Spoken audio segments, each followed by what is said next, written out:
Sports authority of India अर्थात साई हे विभागीय क्रीडा केंद्र नागपूरला हलवण्याच्या मुद्द्यावरून सेना भाजप आमने सामने येण्याची शक्यता निर्माण झाली आहे।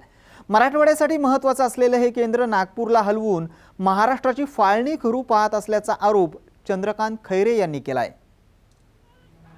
साईचं विभागीय केंद्र नागपूरला हलवल्याच्या निषेधार्थ औरंगाबादमध्ये खेळाडूंनी जोरदार निदर्शनं केली।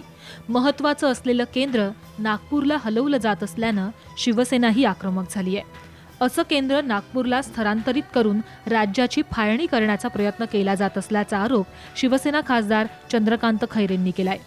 IIM सारख्या अनेक संस्था औरंगाबादमध्ये व्हाव्यात अशी मागणी असताना सर्व योजना नागपूरला होत आहेत। याबाबत उद्धव ठाकरेंकडे तक्रार करणार असल्याचं खासदार चंद्रकांत खैरेंनी सांगितलं। साईचं हे उपकेंद्र म्हणजे जे सब सेंटर आपल्याला करायचं आहे म्हणजे पतियाळ्याच्या नंतर ते आता राजकीय दृष्टिकोन जर पाहिला तर आमचे मोठे मोठे नेते महाराष्ट्र तोडण्याच्या तयारीत आतापासून तयारी करायला लागले की जिथे साईचं सेंटर केलं की मग नंतर हे पण तिथे आम्ही तो मुद्दा हाणून पाडू। इंडियन इन्स्टिट्यूट ऑफ मॅनेजमेंट तिकडे, IIT तिकडे, एम्स तिकडे, मेट्रो तिकडे, आता हे पण तिकडे, मग मराठवाडा कशाला पाहिजे?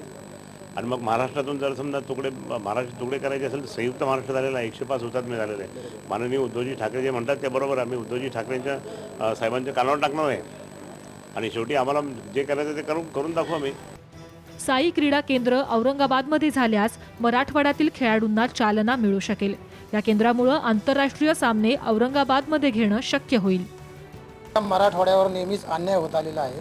या ठिकाणी एवढं मोठं साईचं सेंटर आहे, 101 एकर जमीन आपल्याकडे आहे, सगळ्या सुविधा आपल्या इकडे आहे आणि मराठवाड्याच्या खेळाडूवर आणि मराठवाड्यावर सातत्याने अन्याय करतात आणि पॉलिटिकल दबाव आणून हे रिजनल सेंटर नागपूरला हलवण्यात आलेलं आहे आणि तसं त्यांनी नोटिफिकेशन काढलं। तर याच्या विरोधात आम्ही जनहित याचिका दाखल करणार आहोत।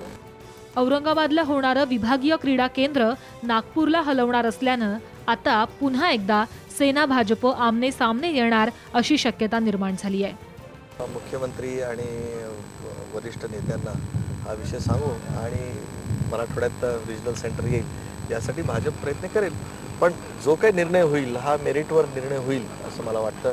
कारण नागपूर पण एक मोठं शहर आहे, तिथे अनेक भारताचं मध्यस्थानी असलेलं शहर असल्यामुळे योग्य तो निर्णय सरकार करेल अशी मला आशा आहे। मराठवाडा हा मागासलेला भाग अशी काहीशी ओळख निर्माण झाली आहे। अशा परिस्थितीत मराठवाड्यात अनेक संस्था निर्माण करून मागासलेपण दूर करण्याची गरज असताना मराठवाड्यात येणाऱ्या संस्था नागपूरला हलवल्या जात आहेत।